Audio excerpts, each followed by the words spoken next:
Welcome. Today we are tackling the book allocation problem. This is a very popular coding interview question often asked by top tech companies. It is a classic application of the binary search algorithm on answers. Let's dive in. Here is the core problem. You are given an array of integers, where each number represents the pages in a book. You also have M students. Your task is to distribute all these books among the M students. The goal is to make sure that the student who gets the maximum number of pages has as few pages as possible. We want to minimize this maximum value. There are 3 strict rules for allocation. First, allocation must be contiguous. This means you can only give a student a sequence of books like Book 1 and 2, but not Book 1 and 3 skipping Book 2. Second, every student must get at least 1 book. And third, all books must be distributed. No books can be left over. Let's look at an example. We have books with pages 10, 20, 30, and 40 and 2 students. In the first scenario, if student 1 gets just book 10, student 2 must take the rest, totaling 90 pages. The maximum here is 90. In the second scenario, splitting after 30, student 1 gets 60 and student 2 gets 40. The maximum is 60. This 60 is lower than 90, so it is a better answer. We want to find the configuration that gives us the smallest possible maximum value. How do we find this optimal value efficiently? We use binary search, but first, we need a search range. The lowest possible answer is the size of the largest single book because someone has to read it. The highest possible answer is the sum of all pages, which happens if one student reads everything. Our answer lies somewhere between this maximum element and the total sum. The heart of this algorithm is a helper function usually called isPossible. Given a maximum page limit, can we allocate books to M students?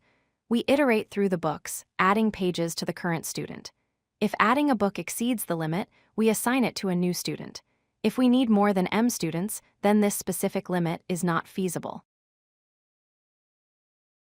Let's dry run this check with a limit of 50. Student 1 takes 12, then 34, totaling 46. The next book is 67.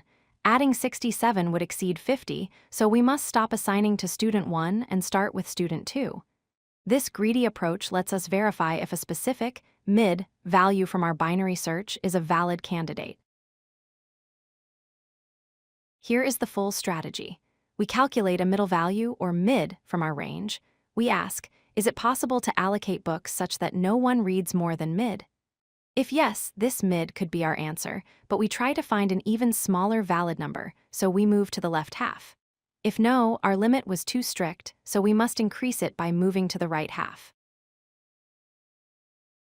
For time complexity, the binary search runs for the logarithm of the search space size, which is the sum of pages minus the maximum page.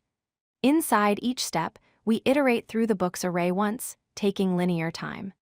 The space complexity is constant, O of 1, as we only use a few variables for tracking sums. Always consider edge cases.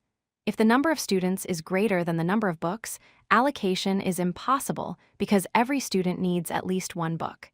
If there is only 1 student, the answer is the total sum. If the number of students equals the number of books, the answer is simply the size of the largest book. To summarize, identify the search range, use a greedy check function, and apply binary search to find the minimum feasible value. This pattern is identical to other famous problems like Painter's Partition, aggressive cows, and capacity to ship packages. Mastering this one solves them all. Thank you for watching. Understanding the minimize the maximum pattern is a superpower in coding interviews. If you found this helpful, please like and subscribe for more algorithm breakdowns. If you like this video, hit that like button and don't forget to subscribe. Visit codelucky.com for more such useful content.